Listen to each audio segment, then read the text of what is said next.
It happened when I got lost in the woods. I had gone hiking alone, as I often did, thinking it would be a peaceful way to clear my mind. The trail was supposed to be easy to follow, but somewhere along the way, I took a wrong turn. My GPS lost signal, and before I knew it, I was deep in the forest with no clear idea of where I was. At first, I wasn't worried. I had plenty of daylight left, and I figured I could retrace my steps. But the deeper I walked, the more unfamiliar everything looked. The trees seemed taller, denser, and the path under my feet vanished completely. It was as if the forest had swallowed me whole. As the sun started to set, I felt the first pangs of fear. The woods grew darker and colder, the air thick with silence. Every rustle of leaves or snap of a twig made me jump. I knew I needed to find shelter before nightfall. That's when I saw it, a small cabin, hidden among the trees. It looked old and abandoned, the kind of place you see in horror movies. The wooden walls were weathered and covered in moss, and the roof sagged in the middle. A single broken window stared out like a dead eye. But at that moment, it was my only option. I approached cautiously, calling out, "Hello? Is anyone here?" There was no answer. The door creaked loudly as I pushed it open.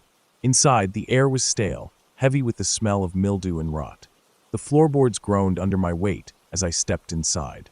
The cabin was small, just one main room with a rusty wood stove, a rotting table, and a few chairs. Everything was covered in dust, as though no one had been there for years. On the walls were black and white photographs of a family, a man, a woman, and 2 children.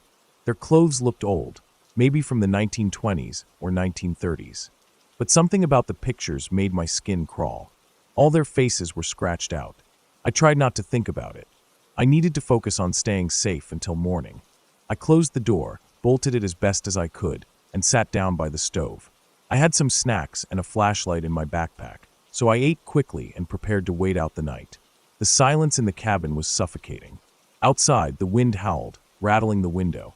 I tried to convince myself that everything was fine, but my unease only grew. Then, just as I was starting to doze off, I heard it, a faint whisper. At first, I thought it was the wind. But the more I listened, the more certain I became that it wasn't. The sound was low and muffled, like voices speaking just out of earshot. "Who's there?" I called out, my voice trembling. The whispers stopped. I shone my flashlight around the room, but nothing was there. The photographs on the wall seemed to watch me, even though their faces were gone. I told myself I was imagining things. I tried to lie down and sleep, but the whispers came again. This time they were louder. They seemed to be coming from beneath the floor. I didn't want to look. Every instinct in my body told me to stay where I was. But the sound wouldn't stop, and curiosity got the better of me. I moved the table aside and found a trapdoor hidden in the floor. The whispers grew louder. I hesitated, my hand hovering over the latch. Then, summoning all my courage, I opened the trapdoor. A ladder led down into darkness. The air that rose up from below was cold and damp, carrying the faint scent of decay. I shone my flashlight down the hole, but the beam barely penetrated the darkness. "Hello," I called, my voice echoing into the void. No response. I should have left right then and there, but something compelled me to climb down. Maybe it was the hope that I'd find something that could explain what was happening. Or maybe it was something else, something pulling me closer. The ladder creaked under my weight as I descended. The cellar was small and cramped, with dirt walls and a low ceiling. The air was colder than I expected, biting at my skin. At first, I didn't see anything unusual, but as I moved the flashlight around, I saw them, marks on the walls. They looked like scratches, deep and uneven, as though someone had clawed at the dirt in desperation. Then I saw the bones. They were scattered across the floor, human and animal mixed together.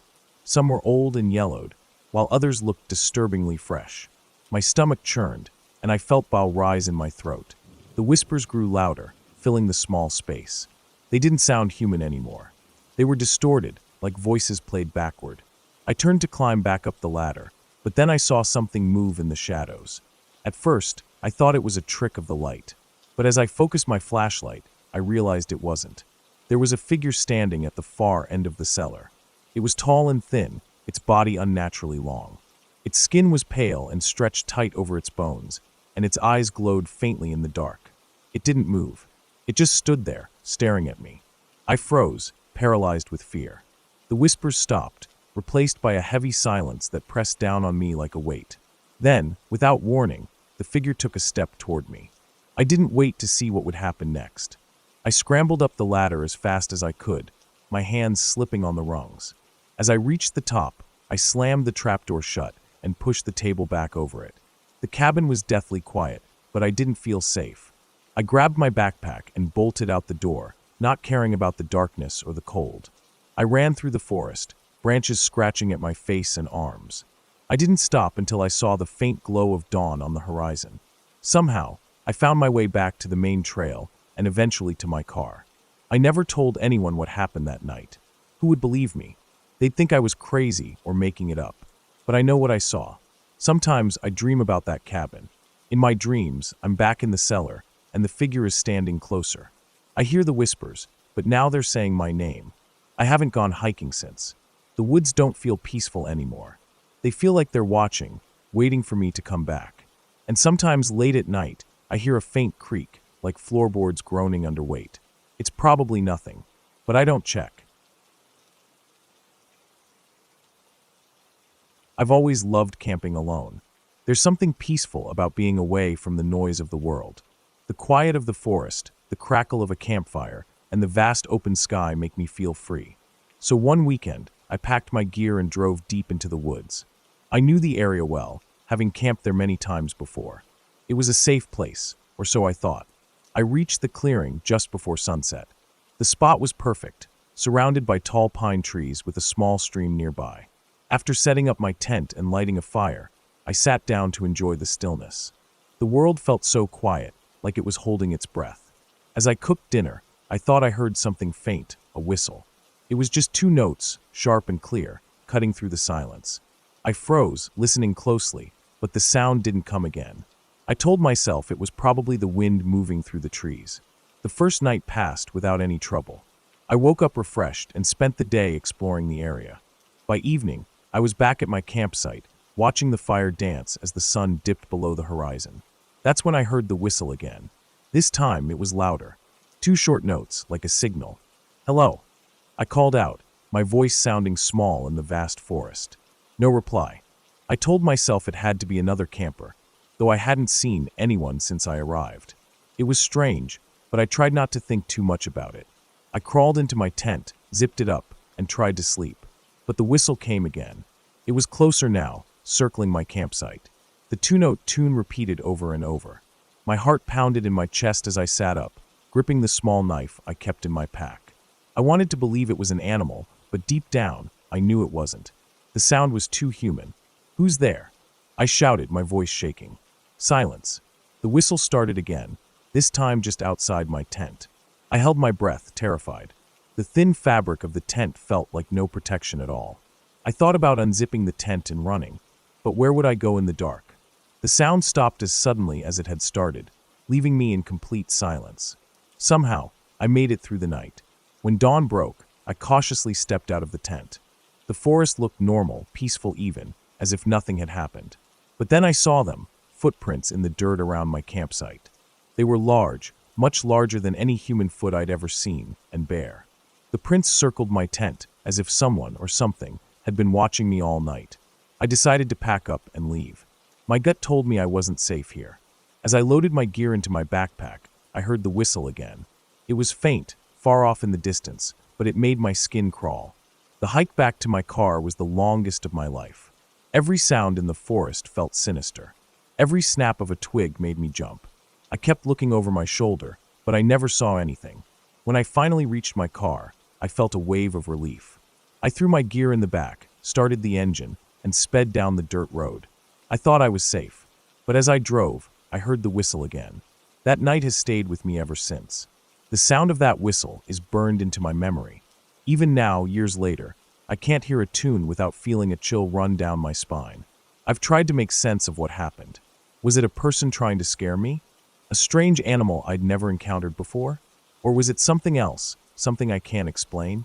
I've read stories about people who disappear in the woods, about strange creatures and spirits that lurk in the wild. I never believed them before, but now I'm not so sure. Sometimes I wonder if the whistling man is still out there, wandering the forest, looking for his next victim. And sometimes late at night, I think I hear that whistle again, faint and far away, as if it's calling me back. One thing is certain, I'll never go camping alone again. I never believed in curses or the supernatural. To me, those things were just stories to entertain people, nothing more. But that changed when my friends and I went hiking one summer afternoon. What we found in the woods that day still haunts me, even now. It started as an ordinary weekend. My friends Mark, Sarah, and Jenny, and I decided to take a hike on an unmarked trail we'd heard about from a coworker. "It's beautiful," he said, "completely untouched. You'll love it." That sounded perfect to us.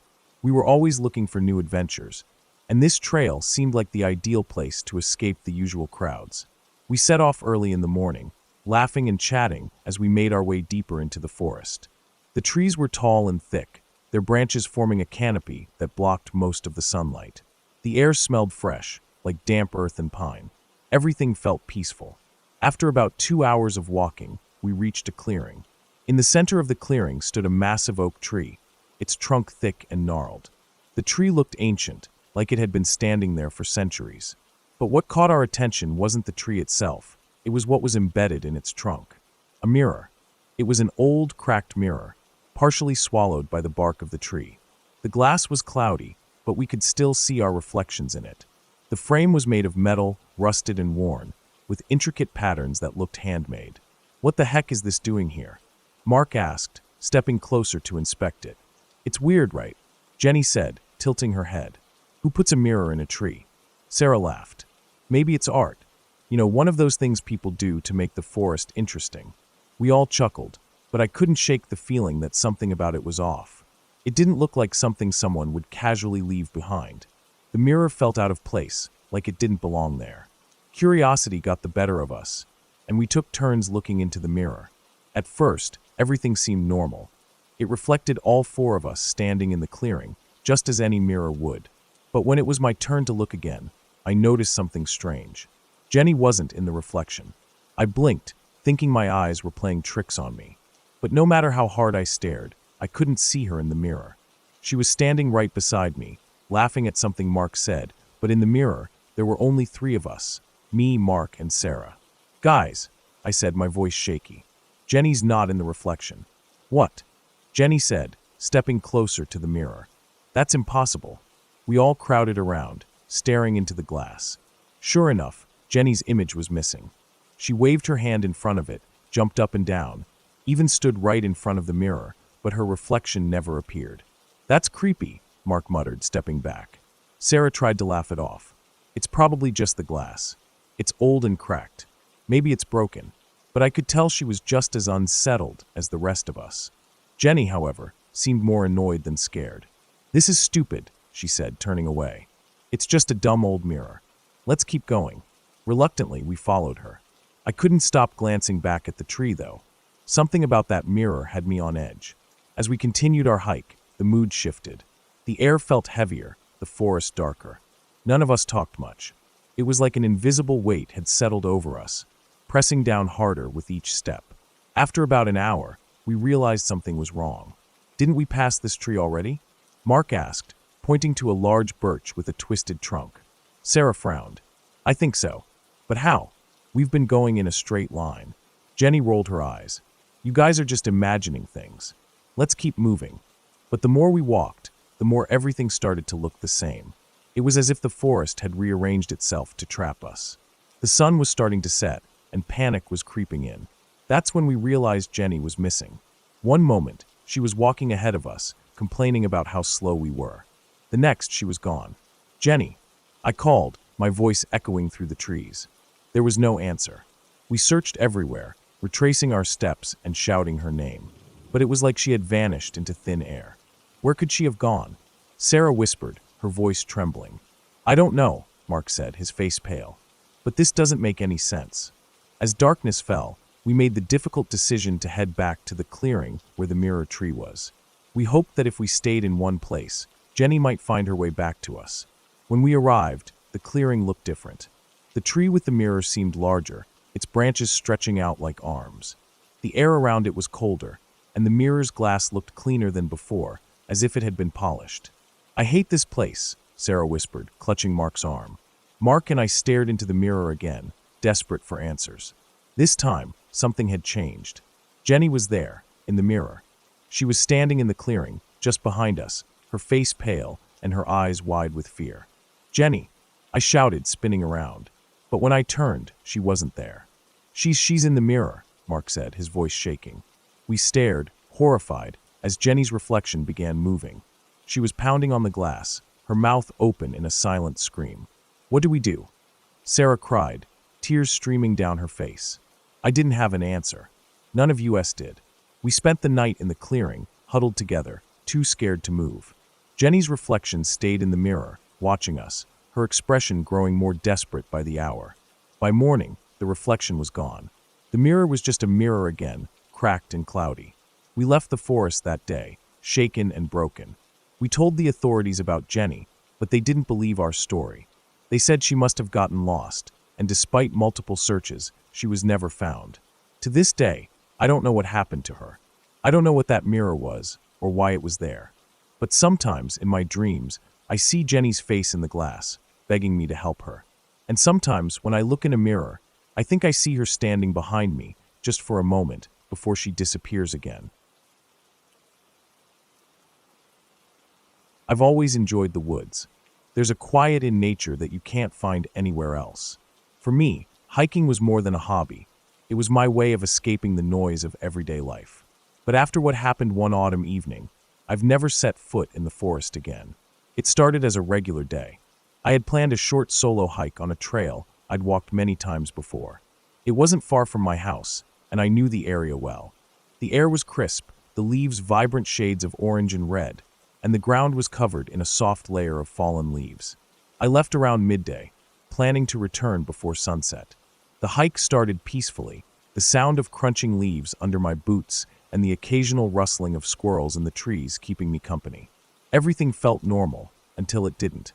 I was about halfway through the trail when I first heard it, a faint howling sound, low and mournful, coming from deep within the woods. It didn't sound like any animal I'd ever heard. It was too deep, too drawn out. I stopped in my tracks, listening closely. The sound faded, leaving only silence. Shaking it off, I told myself it was probably just the wind or some distant animal. But as I continued walking, the howling came again, louder this time. It wasn't far off, and it sent a chill down my spine. "Hello," I called out, my voice echoing through the trees. No reply. I quickened my pace, trying to ignore the uneasy feeling growing in my chest. But the howling followed me, growing closer with each step. As I moved further down the trail, the woods began to change.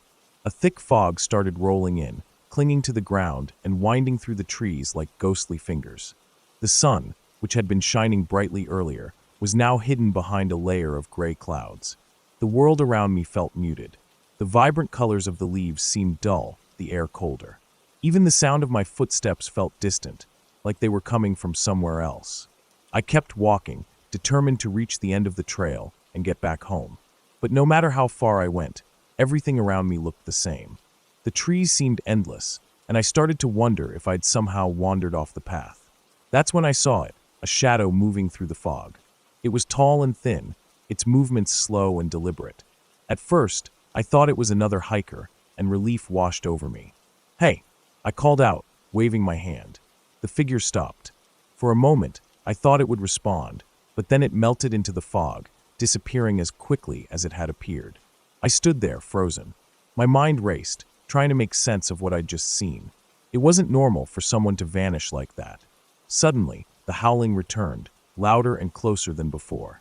It was joined by a second howl, then a third. Panic gripped me. I turned and started running, not caring which direction I was going as long as it was away from those sounds. The trail beneath my feet seemed to twist and shift, leading me deeper into the woods instead of back to safety. The trees grew taller and closer together, their twisted branches forming a canopy that blocked out what little light remained. The fog thickened, and the howling surrounded me, coming from every direction. It wasn't just one creature, it was many. I stumbled, falling hard onto the ground. My hands scraped against the dirt as I tried to push myself up. That's when I saw them, more shadows, moving through the trees. They weren't human. Their forms were too elongated, their limbs bending at unnatural angles. Their eyes glowed faintly in the fog, piercing and unblinking. I stayed perfectly still, hoping they wouldn't notice me. But one of the shadows turned its head in my direction, its glowing eyes locking onto mine. The moment our eyes met, the howling turned into a deafening roar. The shadows began to move toward me, their bodies twisting and jerking as they came closer. I scrambled to my feet and ran as fast as I could, my heart pounding in my chest. The forest blurred around me, the fog swallowing everything in sight. Branches scratched at my face and arms, roots threatened to trip me, but I didn't stop. The shadows were behind me, their howls echoing through the trees. I didn't dare look back. I could hear them closing in, their footsteps heavy and fast. My lungs burned, my legs ached, but the fear driving me was stronger than the pain. Just when I thought I couldn't run any farther, I burst into a clearing. The fog stopped at the edge of the trees, as if it couldn't cross into the open space. The clearing was eerily quiet, the air still and cold. In the center stood an old stone well, covered in moss and surrounded by scattered rocks. I hesitated, unsure of what to do. The shadows were still in the forest, their glowing eyes watching me from the edge of the fog.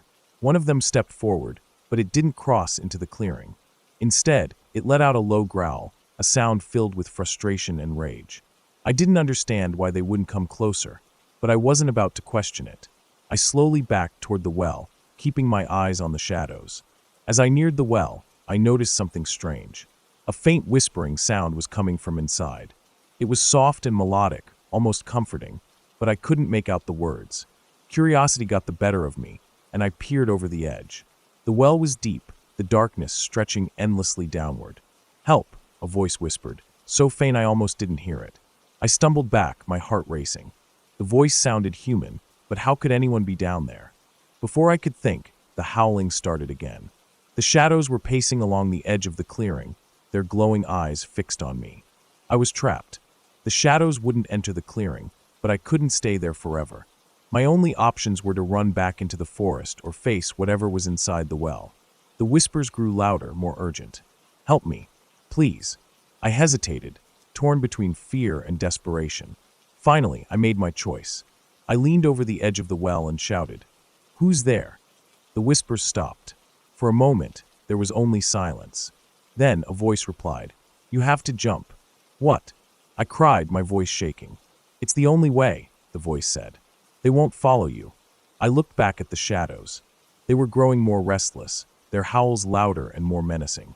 I didn't have time to think. Taking a deep breath, I climbed onto the edge of the well and jumped.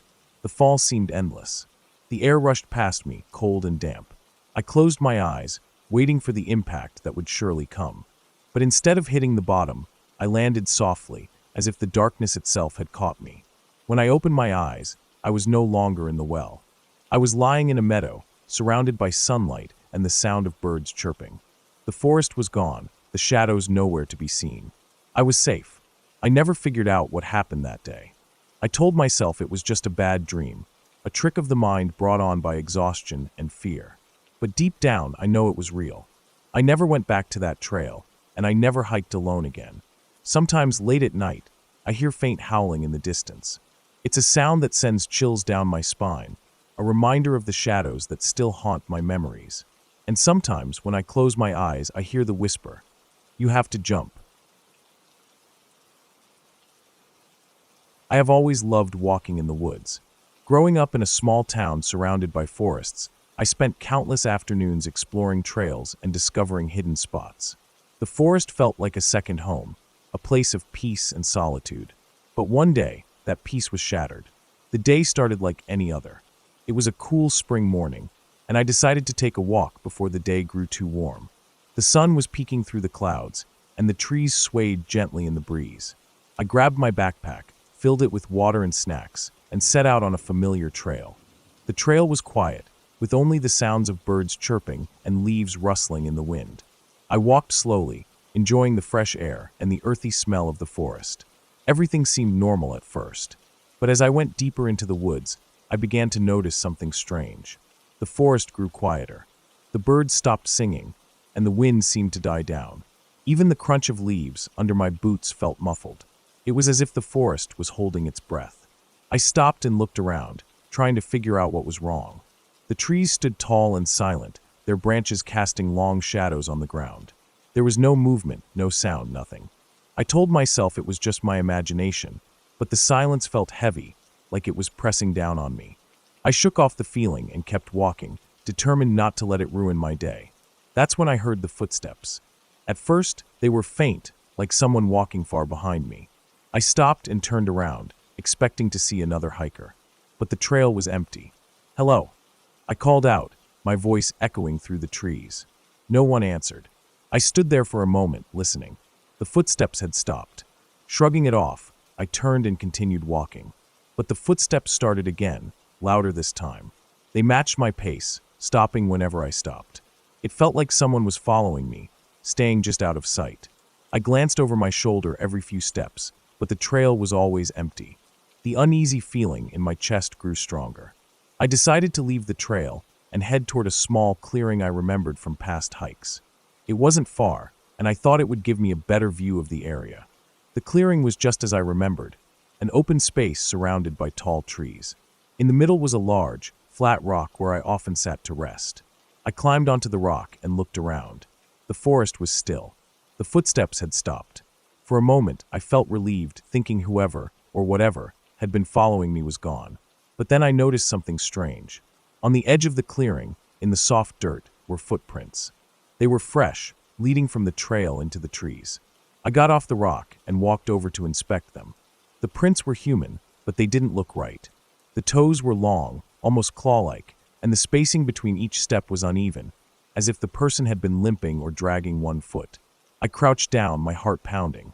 The prints seemed to disappear into the shadows of the trees. I stood up quickly, suddenly feeling exposed. The forest around me seemed darker, the trees closer together. I backed away from the footprints and returned to the rock, my hands shaking. As I sat on the rock, trying to calm my nerves, I heard something new, a whisper.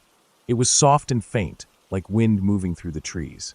At first, I thought it was just that, but as I listened, I realized it was a voice. "Come closer," it said. I froze, my breath catching in my throat. The whisper was coming from the direction of the footprints, from deep within the trees. "Who's there?" I called out, my voice trembling. The whisper didn't answer. Instead, it repeated, "Come closer."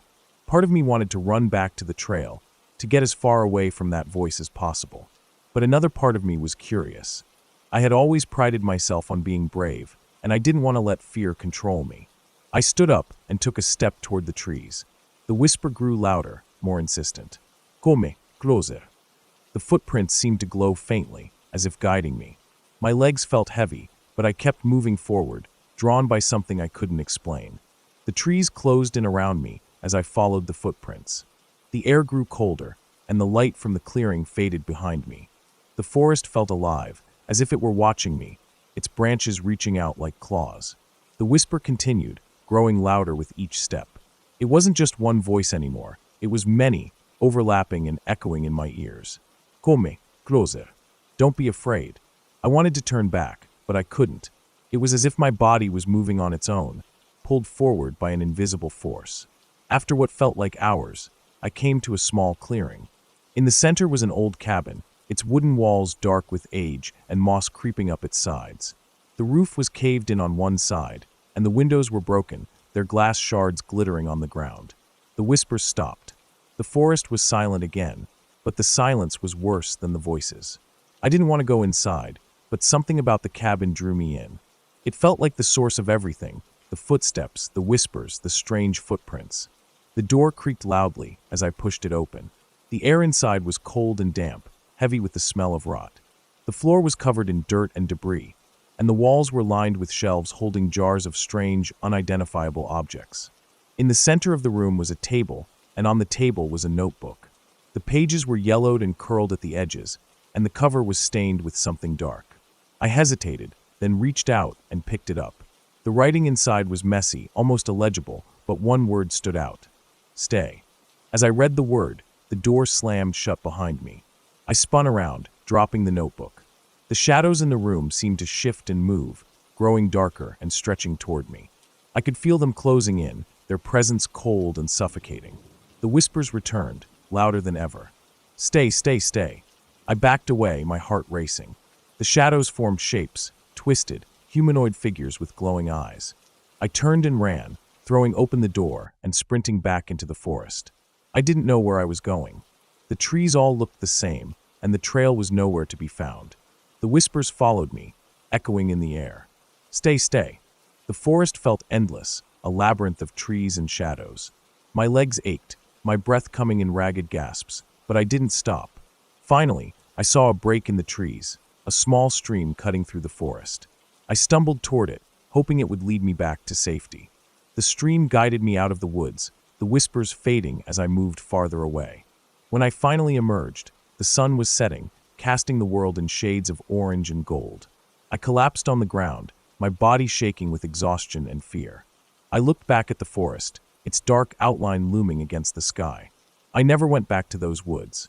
Weeks later, I heard rumors about the forest. Stories of people disappearing, of strange whispers and shadowy figures.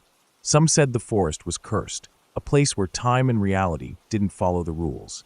I don't know what I believe, but sometimes late at night, I hear faint footsteps outside my window. And when I close my eyes, I see the cabin, waiting for me to return. It was a bright, sunny day when I decided to go camping in the forest near my home. I loved the outdoors, the fresh air, the sounds of nature, the freedom of being away from the busy world.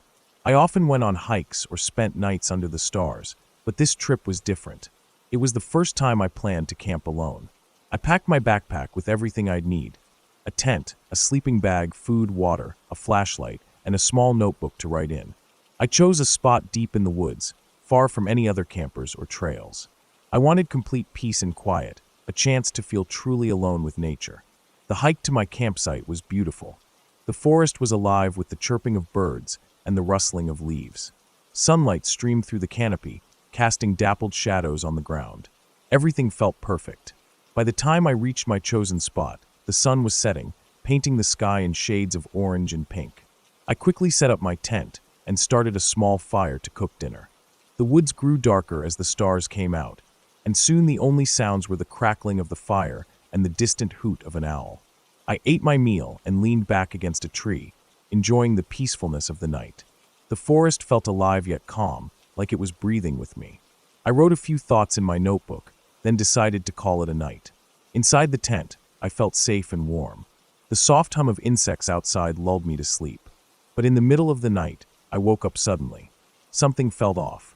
At first, I couldn't figure out what had woken me. The forest was silent, too silent. The comforting sounds of crickets and rustling leaves were gone. I lay still, listening.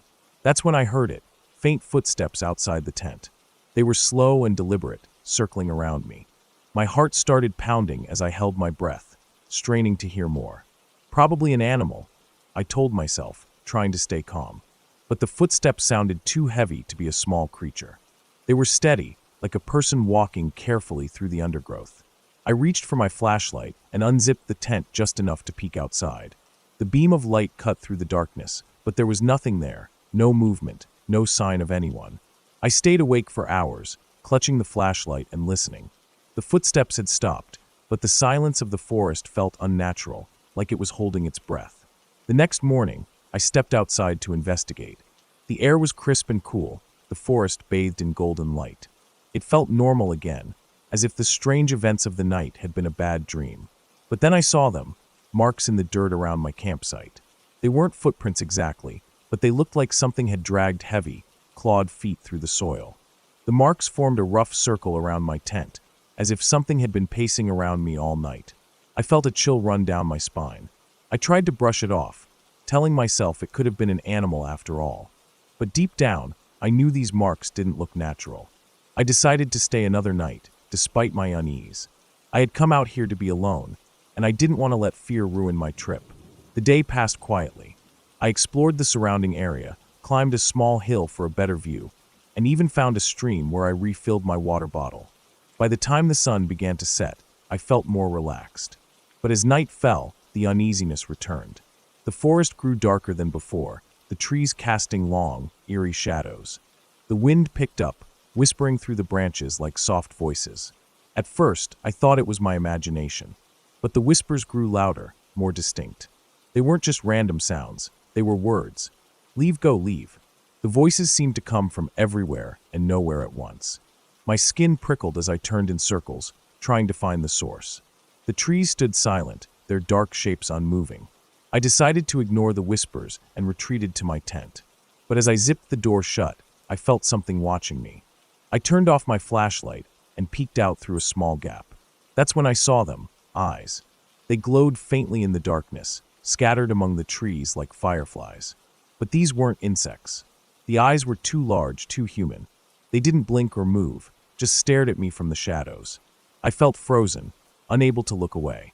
My heart raced as I counted them, 5, 10, 15. There were too many to count. I scrambled back into my tent and zipped it up tightly, my hands shaking. The whispers outside grew louder, almost frantic. Leave, now go. By morning, the eyes and whispers were gone, but I knew I couldn't stay another night. I packed up my gear quickly, eager to leave the forest behind. The hike back started normally enough. The sun was shining, and the birds had returned, their songs filling the air.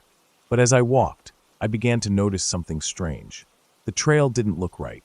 I had followed this path many times before, but now it seemed unfamiliar. The trees were different, their branches twisted and gnarled. The sunlight barely reached the ground, blocked by a thick canopy. I tried to stay calm, telling myself I must have taken a wrong turn. But no matter how far I walked, the forest didn't change. It felt endless, like I was trapped in a loop. As the day wore on, the feeling of being watched returned. I glanced over my shoulder constantly, but there was no one there. Then, as the sun dipped lower in the sky, the eyes appeared again. They were farther away this time, scattered among the trees. But they were there, watching me. I quickened my pace, trying to ignore them, but the faster I walked, the closer they seemed to get. By the time night fell, I was running. The whispers had returned, louder and more urgent. Leave, go, leave. Just when I thought I couldn't go any farther, I stumbled upon an old cabin. It was small and dilapidated, its wooden walls covered in moss. The windows were broken, and the door hung slightly open. I hesitated, unsure if I should go inside. But the whispers were growing louder, the eyes closing in around me. I had no choice. I pushed open the door and stepped inside. The air was cold and stale, heavy with the smell of damp wood. The cabin was empty except for a single chair in the center of the room. The whispers stopped as soon as I entered. The silence was deafening, pressing in on me from all sides. I sat down in the chair, trying to catch my breath. My heart was racing, my body trembling with fear. Then I heard it, a single voice, clear and steady. Why didn't you listen? The voice seemed to come from everywhere at once, filling the cabin. It was deep and emotionless, and it sent chills down my spine. Before I could respond, the door slammed shut. The cabin grew darker, the shadows closing in around me. Leave and never return, the voice said. The door flew open, and I didn't hesitate. I ran out into the night, not caring where I was going. The whispers and eyes followed me, but I didn't stop. Somehow, I found my way back to the main trail. The forest seemed to open up, the trees growing less dense. By the time I reached the edge of the woods, the whispers were gone, and the eyes had disappeared. I didn't look back as I stepped into the open field beyond the trees. I've never returned to that forest. Even now, years later, I can still hear the whispers in my dreams, warning me to stay away. Sometimes, when I'm alone at night, I feel the same presence, the silent watchers. I never see them, but I know they're there, waiting in the shadows. I don't know what they were or why they let me leave, but I'll never forget their warning. Leave and never return. It was an ordinary Saturday morning when I decided to take a walk in the woods. The weather was perfect, not too hot, not too cold. The air smelled fresh, and the sun shone gently through scattered clouds. I had nothing planned for the day, so I figured I'd spend a few hours exploring. The forest near my house wasn't particularly large, but it was dense and quiet, a perfect place to get away from the noise of the town. I'd walked those trails many times before and always found something new, an unusual tree, a hidden stream, or even a patch of wildflowers. That morning, though, the forest felt different. As I walked deeper into the woods, I heard something unusual, a soft, melodic humming. It was faint, almost like wind passing through the trees, but there was a rhythm to it. At first, I thought it might be birdsong, but it didn't sound natural. I stopped and listened carefully.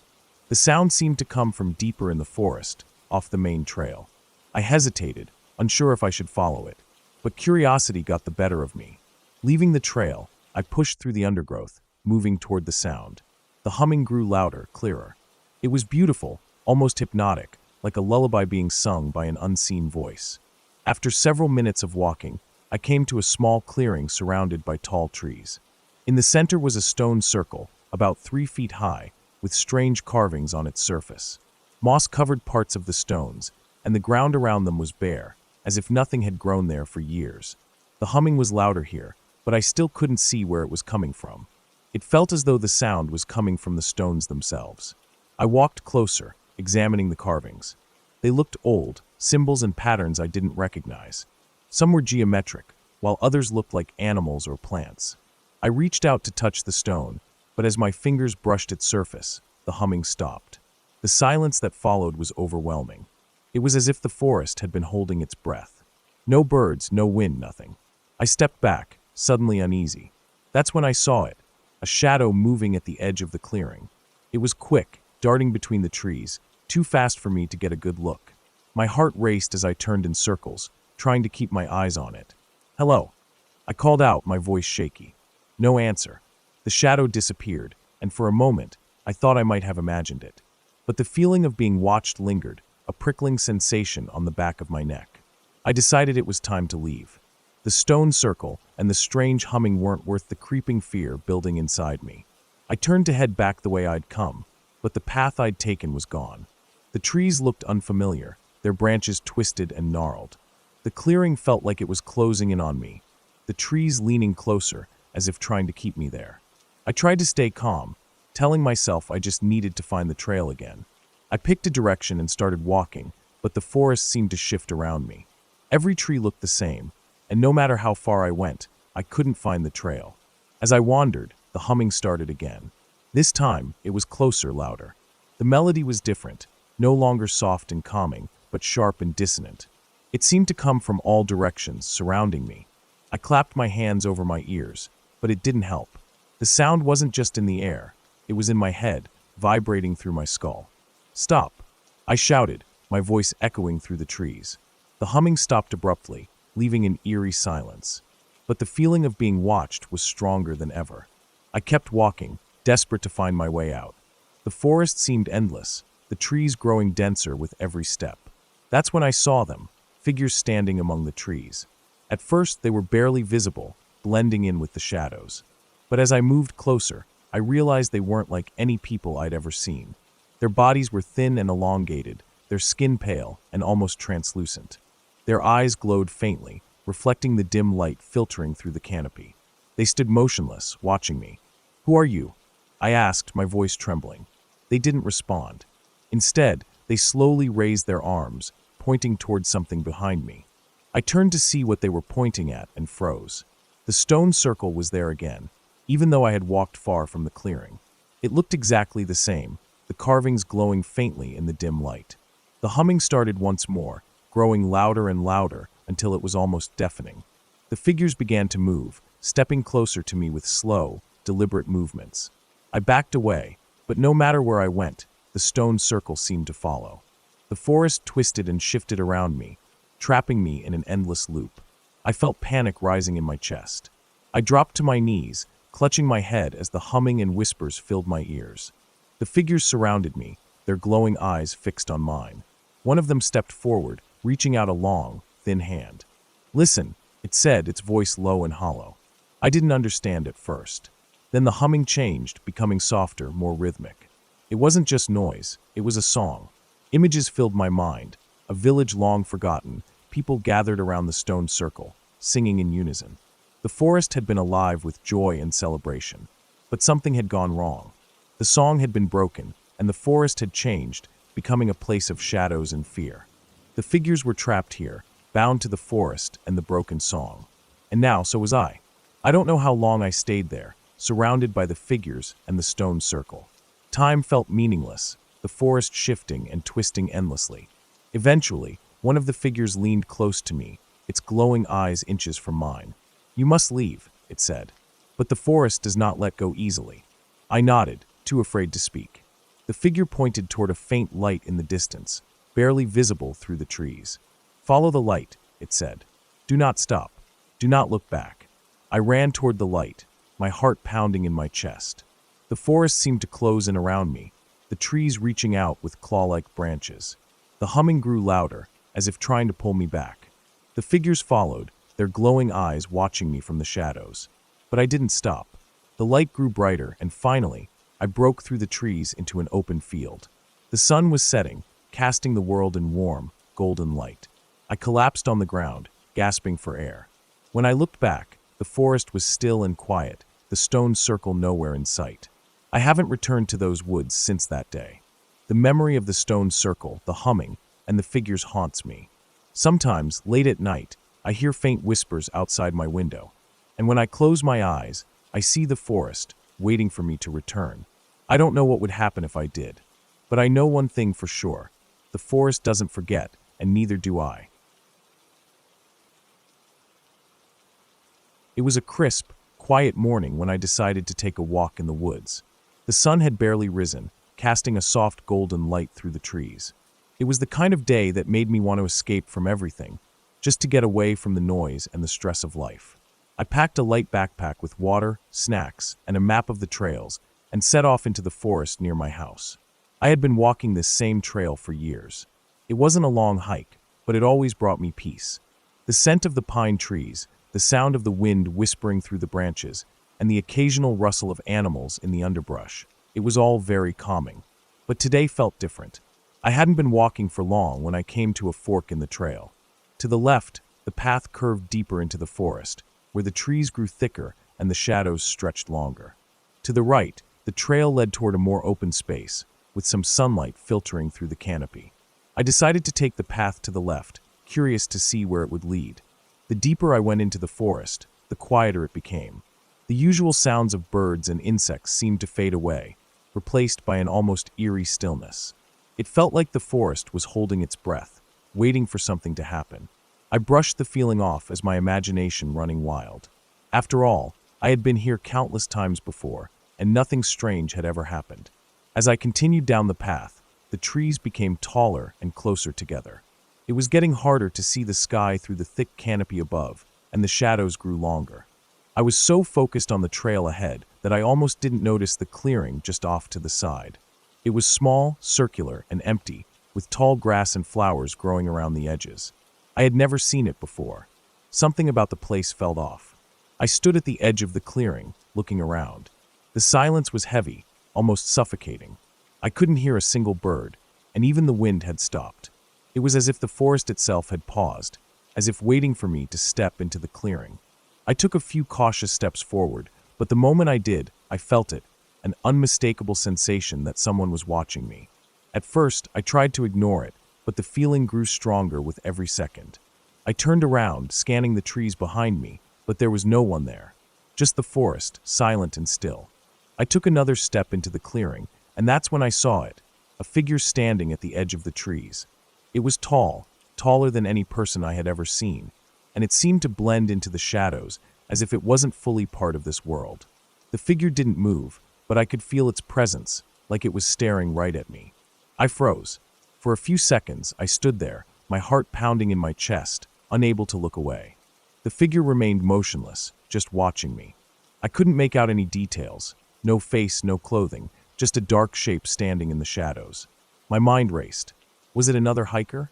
But there was something about it that didn't seem right. No one else should have been out here so early. I called out, my voice trembling. "Hello, is someone there?" There was no response. I waited for what felt like an eternity, still staring at the figure. But it didn't move. It didn't even blink. It was as if it wasn't alive, just a shadow caught between the trees. I slowly started to back away, my instincts telling me to leave, but I couldn't take my eyes off it. I took another step back, then another. The feeling of being watched intensified, and I felt a chill run down my spine. That's when I heard it, a faint whisper, as soft as the rustle of leaves in the wind. "Stay." The voice was low, barely audible, but the word echoed in my mind, clear as day. It wasn't a command, just a plea, almost desperate. I didn't know what it meant or who had spoken, but I knew one thing. I had to get away from here. I turned and ran. My heart was racing, and my breath came in quick gasps. The sound of my footsteps seemed unnaturally loud in the quiet forest. I didn't look back. I ran and ran, through the trees, past the clearing, not stopping until I reached the main trail again. My legs burned, and I was gasping for air, but I didn't care. I just needed to get out of the woods.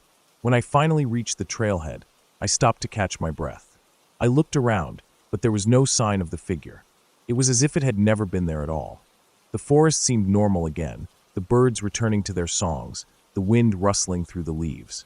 But the feeling of being watched didn't go away. It lingered, like a shadow at the edge of my vision. I walked back to my car, my mind racing with questions. What had I seen in that clearing? Who or what had been watching me?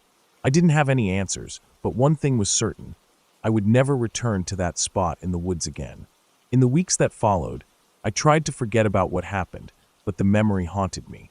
Every time I went for a walk in the woods, I couldn't shake the feeling that I wasn't alone. Sometimes, when I sat in my backyard at night, I would hear strange sounds in the distance, whispers that seemed to echo from the trees. I told myself it was just my imagination, but I couldn't ignore the fear that gnawed at me. And then one evening, I decided to take a walk again, to try and face my fear. I didn't go to the same trail, but I couldn't help but feel drawn to the forest. As I walked through the trees, I noticed something. There was a clearing ahead. It wasn't the same one, but it was similar. The same shape, the same eerie silence. I stood at the edge of the clearing, looking around, but there was no figure this time. No whispers. For a moment, I felt a strange peace, as if the forest had accepted me again. But then, as I turned to leave, I heard it, the faintest whisper, just behind me. Stay. I ran again, not looking back until I was safely out of the woods. But this time, I didn't go back. I didn't even want to think about the woods anymore. The memory of that figure, and the voice, would stay with me forever. I don't know what I encountered that day in the clearing. Maybe it was just a figment of my imagination, or maybe it was something far darker. All I know is that the forest is full of mysteries, some of which are better left unexplored. It was the middle of summer when I decided to go camping with my two closest friends, Liam and Sarah. We all needed a break from the stress of work and school, and there was a forest a few hours from the city that I had heard about. People said it was peaceful, quiet, and the perfect spot to relax. We packed our gear and headed out early in the morning, excited for a weekend of hiking, campfires, and adventure. We drove for what felt like forever, turning onto dirt roads and leaving the city behind. The further we went, the less civilization we saw. The trees became thicker, and the air smelled fresher. We finally reached the parking area at the trailhead, a small lot with only a few cars. We grabbed our backpacks, filled with food, water, and camping gear, and set off on the trail. The sun was shining, and the weather was perfect, warm, but not too hot.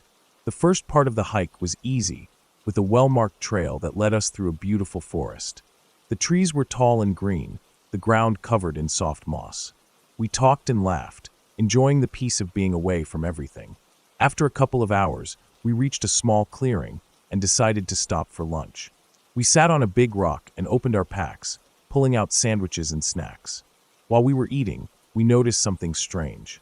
There was a path that led off the main trail, hidden behind some bushes. It didn't look like a regular hiking path. It was narrow, overgrown with weeds and branches. Should we check it out? Liam asked, always the adventurous one. Sarah and I hesitated, looking at each other. We were in a secluded forest, far from any other hikers, and this path seemed a little too isolated. But curiosity got the better of us, and we decided to follow it. We pushed through the underbrush, the path growing narrower as we went. The trees seemed to close in around us, and the sounds of the forest grew quieter. After about 15 minutes, we came to a small, hidden cabin.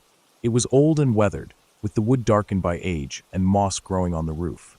There were no signs, no paths leading to it, just this abandoned structure standing alone in the woods.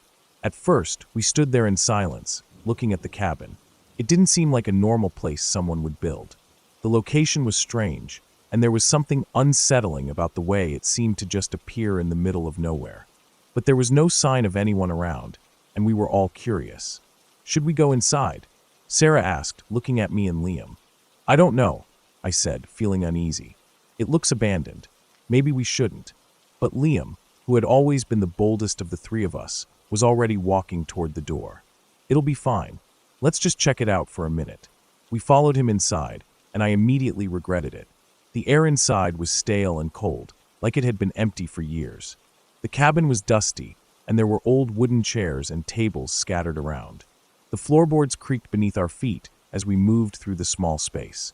But the most unsettling thing was the photographs. Scattered across a table in the center of the room were several old black and white photos. At first glance, they looked like typical vintage pictures. People standing together, smiling in front of various landscapes. But as I looked closer, my stomach twisted. The people in the photos were strangers, people I didn't recognize. But what really sent a shiver down my spine was the location. In each photo, the background was the same, the exact clearing where we had stopped for lunch. In one photo, a man stood in the clearing, smiling at the camera, holding a fishing rod. In another, a woman sat on a bench by the edge of the forest, her face partially obscured by a large tree. The more I looked, the more I realized that the people in these photos weren't just random strangers. They were us. I froze, holding up a photo to Liam and Sarah. What is this? I stammered. Liam took the photo from my hand and stared at it. This is where we were just now. I looked at Sarah, and her face was pale. She pointed to another photo where a group of people stood in front of the cabin. Again, the exact same cabin we had just discovered. This is impossible, she whispered. How could they have known we would be here? I was starting to panic. I turned and walked quickly toward the door, wanting to leave as fast as possible. This is too weird. Let's get out of here. But as I reached the door, something caught my eye. There, on the wall beside the door, was a photograph of us. It was taken recently, no doubt about it. It was a picture of the three of us, standing together in the clearing, just moments before we had even discovered the cabin. In the photo, we were smiling, completely unaware of what was happening. But there was something wrong. In the background of the photo, the trees seemed to be shifting, almost like they were alive. And the faces of the people in the other photos were now staring directly at us. My heart raced as I grabbed Liam and Sarah's arms, pulling them toward the door. We need to go now.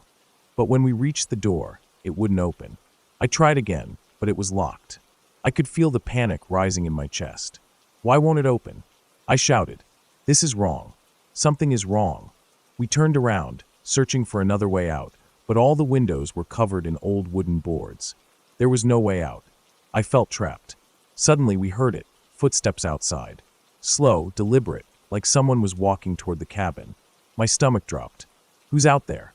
Sarah whispered, her voice shaking. We all stood still, listening. The footsteps grew louder, and I could hear the faintest rustle of leaves outside. Whoever it was, they were close, too close. In a panic, I turned to Liam. Do you have your phone? I asked. He reached into his pocket, but his face fell as he pulled it out. The screen was cracked, and there was no signal. It's dead, he said quietly. Just as I started to think we were completely alone in the woods, the door creaked open. I froze, but there was no one there. The forest outside was empty, silent, as if nothing had happened. The footsteps had stopped. There was no sign of anyone approaching the cabin. We didn't wait around to find out more. We ran.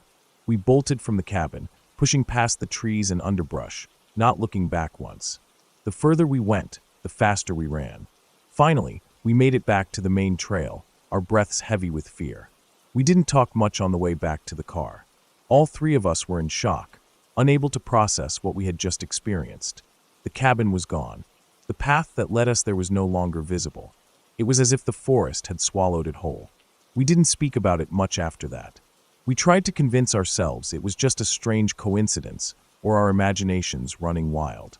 But deep down, we all knew something wasn't right. We had seen something that shouldn't have existed. That night, I couldn't sleep. Every time I closed my eyes, I saw the photos again, our faces staring back at me. And I wondered if we were part of some twisted game that we couldn't escape from.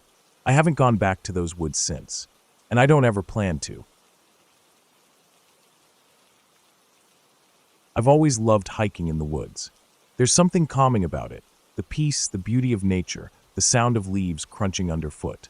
So, when I decided to take a solo hike one Saturday morning, I was looking forward to a relaxing day of wandering through the trees. Little did I know, this hike would turn into something I could never forget. The woods I was heading to weren't far from my house, just a quiet spot a couple of miles from the main road. I'd been there before many times, so I felt comfortable venturing out alone. The trail was well-worn, and the dense trees provided enough cover to shield me from the sun. I packed a small backpack with some snacks, water, and a map, and set off early in the morning, hoping to enjoy the solitude. At first, everything was just as I remembered. The trail was familiar, and the forest was full of life. Birds chirped above, and squirrels darted across the ground. The air was fresh, and the soft rustling of the trees felt comforting. I felt completely at peace as I walked deeper into the woods. But after a while, the atmosphere started to change. The birds stopped singing. The breeze died down, and the forest grew quiet. It was an odd stillness, like the world around me had paused. At first, I thought nothing of it. Maybe the animals had just moved to a different part of the forest. But the quiet became heavier. I couldn't shake the feeling that I wasn't alone. I quickened my pace, hoping to get to the clearing ahead, where I planned to stop and rest. But then I heard it. Footsteps. The sound was faint at first, but it grew louder and clearer with every passing second. They were footsteps, but not my own. Someone was behind me. I stopped dead in my tracks, my heart suddenly racing. I turned around, but there was no one in sight. The forest was empty. The path was clear, with only trees on either side. I stood there for a moment, confused, trying to figure out what was happening.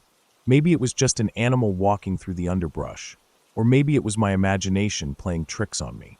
But then the footsteps came again. This time they were closer. The sound of boots crunching on the ground echoed through the forest, unmistakable and steady, as if someone was walking right behind me. I froze. I couldn't move. I couldn't think. The hairs on the back of my neck stood up, and a cold shiver ran down my spine. I slowly turned around again, but there was still no one there. My heart was pounding in my chest now, and the silence of the woods felt suffocating. I took a few steps forward, trying to shake off the feeling of dread that was creeping over me. But then the footsteps came again. I spun around, but this time I saw something. A figure. It was just a shadow, barely visible against the trees, but it was there, standing about 10 feet behind me. It was tall, with its back turned to me, but I could tell it wasn't facing me directly. I felt my breath catch in my throat, and for a moment I stood there, unsure of what to do. My body was frozen, my legs like stone. The footsteps continued, slow and deliberate, but the figure didn't move. It was as if it was waiting for me to make the first move. I didn't know what to think. My mind raced. Who was that? What did they want? Why were they standing there, just watching me? I couldn't stand it any longer. I turned and ran. My feet pounded against the dirt, my breath coming in quick, sharp gasps. I didn't look back, but I could still hear those footsteps following me. They were right behind me, getting closer with every stride. The trail seemed to stretch on forever, my heart thundering in my chest. I ran faster, trying to escape the terrifying sound of the footsteps that seemed to echo in the woods. Then, just as I was starting to lose hope, I saw the clearing up ahead. I pushed myself harder, feeling the adrenaline surge through my body. I was almost there. I could make it. But as I reached the edge of the clearing, I stumbled and fell. My knees hit the ground hard, and I scraped my hands on the rough terrain. I looked up, expecting to see the figure catching up to me, but there was nothing. I was alone in the clearing. The footsteps had stopped. I lay there for a moment, trying to catch my breath, still too terrified to move. I couldn't understand what had just happened. Had it been real? Had I imagined the whole thing? But the fear I felt was real, the cold, gut-wrenching fear that gripped me like a vice. I slowly got to my feet and looked around. The clearing was peaceful now, calm even. There were no footsteps, no figures lurking in the shadows. The birds had started singing again, and the breeze had picked up, rustling the leaves in the trees. It was as if nothing had happened at all. But I knew something had happened, something I couldn't explain. I didn't want to stay in the woods any longer. I wanted to go home. I made my way back to the trailhead, my steps quick and uneasy. Every sound I heard in the woods seemed to make my heart race, and I kept glancing over my shoulder, half expecting to see someone following me. But every time I looked, there was nothing there. As I reached the parking lot, I breathed a sigh of relief. I was safe. The woods were behind me, and whatever had happened was in the past. But that night, as I lay in bed, I couldn't shake the feeling that something was still watching me. Every creak of the house, every rustle of the wind outside, made my heart skip a beat. The footsteps, the figure, the way it felt like I was being stalked through the woods, it haunted me. I tried to convince myself that I was just imagining things, that it was just my mind playing tricks. But deep down, I knew I had encountered something that couldn't be explained. And even now, months later, whenever I walk through the woods again, I can't shake the feeling that I'm not alone. The echoing footsteps, the figure in the trees, it's all still there, lurking in the silence. Sometimes, I wonder if I'll ever truly escape it.